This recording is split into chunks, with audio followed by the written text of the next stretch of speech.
Hello, this is old Mr. Kent of MrKent.com, and we are about to sneak into a gated community. Actually, it's okay because my grandson has three buddies that live there, and I come and go in there, but I can't remember the code right now, so we're just going to follow somebody as they drive in, and that's what the sheriff does when he wants to get in there and can't remember the code. So let's go. Let's get started.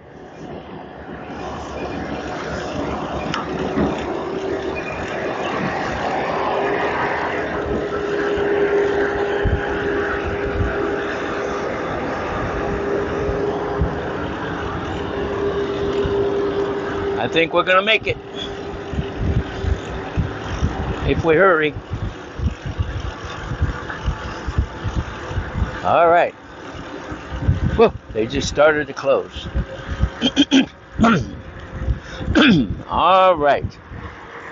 Well, seems like I'm forgetting something, but I don't know what it would be. Maybe put these down. Sun's awful bright here in Arizona. Anyway, since my last video, which I'll put a link to it probably at the end of the video and also in the description. In my last video, I talked about my last day in high school. So I guess it's only appropriate to talk about my first day in college. So that's where we're going to head. If you're new to my channel, everybody voted, not everybody, a whole bunch of people voted that I should tell stories about my life. And so the previous videos recently, I've been telling some stories. And if you want to, I have a, if you go to my YouTube channel, you can see there's a playlist selection there. So you could go, I mean, who's interested? But if you were interested, you could go in there and look at some of the stories that I've told. All right, so just look for stories in the playlist. Okay, so what about my first day? In order for me to get to do this properly, according to the way I think on it, I have to start back.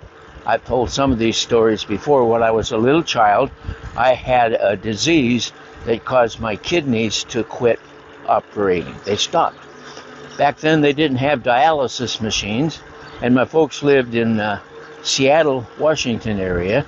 So they took me to the Seattle Children's Hospital, and I was there from the time I was 4 till the time I was 5, and I didn't die. Between shooting me with penicillin and my grandma's prayers, one or the other, or both of them, made it possible for me to keep living. Of course, in the meantime, I got terribly spoiled because everybody thought I was going to die. Okay, so I need to put that in. So when I got out of the hospital as I was growing up, I think my grandma must have made me her mission in life or something, because I was always at her house. I have more memories of being at my grandma's house than anywhere else. Well, than home, I guess you'd say. And so she just took care of me. She wanted to make me turn out right, which didn't look good at the time, because I can tell you a couple of things that I did while I was staying at her house. They bought some brand new kitchen furniture, and I guess I must have stayed all night or something, and I had a new pocket knife, and you put those two together, and bratty little me, I was sitting at the table, and when nobody was looking, I pulled my pocket knife out and slit the upholstery on the kitchen chair. Okay, so that was one thing. My grandpa later in the day says, "Did you do that?" And I said, "No, I didn't do that." That's the kind of kid I was when I was 6 years old. And then another time, I had done something wrong. Can you imagine me doing something wrong? Anyway, I had done something wrong, and so my grandma had me sit on a chair. And she had hardwood floors, and I was on this old rocking chair. And she was across the room knitting or crocheting or something. Anyway, she made me sit in that chair. So then I decided, okay, she had given me a pocket watch for Christmas. She and my grandpa, they'd given me a pocket watch for Christmas. And so I pulled out that pocket watch and held it by the chain. Now, I had dropped that pocket watch multiple times as a little kid, pulling it out and dropping it and playing and stuff, and it didn't hurt a bit. So I held it out, held it by the chain. I told my grandma, I said, if you don't let me get up, I'm going to drop this camera, I'm looking at the camera, I'm going to drop this watch and break it. And she said, you go ahead. I knew it wouldn't break. And so I dropped it. Of course, you know what happens. Pieces went every direction from under the rocking chair. And my grandma just calmly said, all right, you're just going to sit there longer now. So that's how I was being raised. Well, so then she also took me to church with her all the time. And I'd sit there and roll up the bulletin and stare at the floor and just pay no attention to what was going on. And so, I mean, over and over and over. But in 1951, when I was 9 years old, she took me to see Billy Graham in Seattle. And I don't remember what he preached on, but that was the day that I decided to give my heart to Jesus. All right, so finally, you would think that would have made a difference. A bratty kid like me took a long time to change.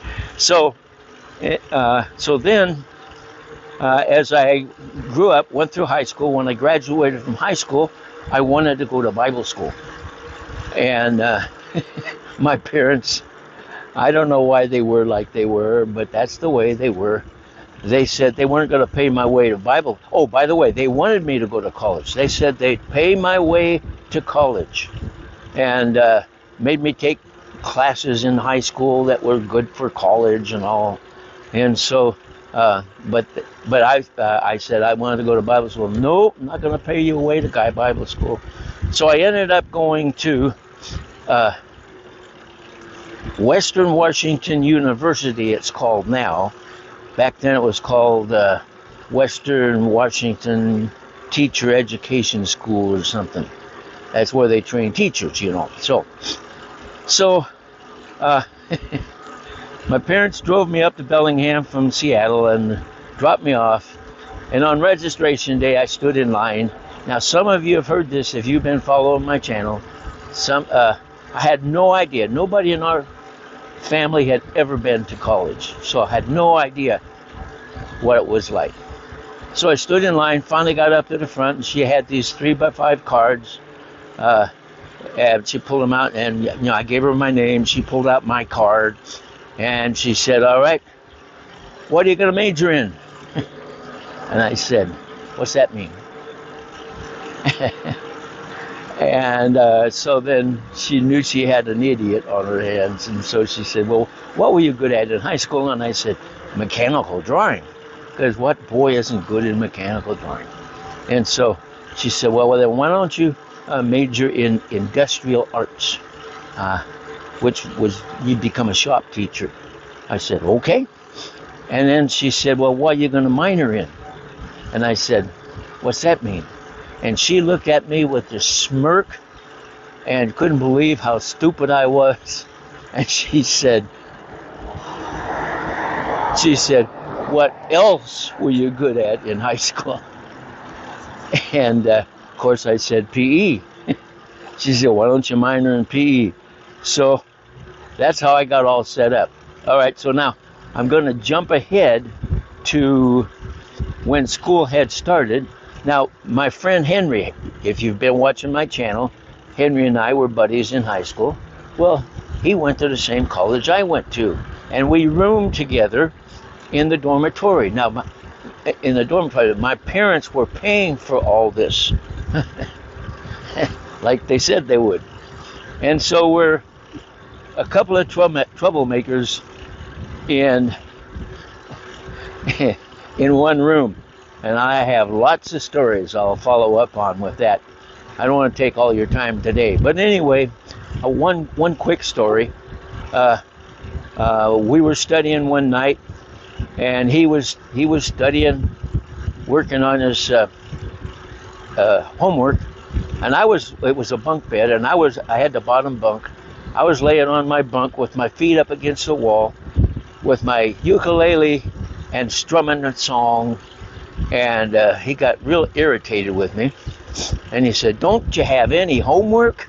And I said, "Nope, I got all mine done." Like I was so smart. He says, "How many hours are you taking?" So once again, my stupid answer is, what does that mean? Found out you have to have 16 hours to graduate in 4 years, and I was only taking 12 because I had no idea. Well, I just thought you went to college for 4 years, just like in high school. Well, anyway, so turns out that I finally did graduate from college. But that's just one crazy story of how I got there, and I got more stories about living in the dorm with my friend Henry, but we're running out of time. So I just want to say thank you for watching my videos, and God bless.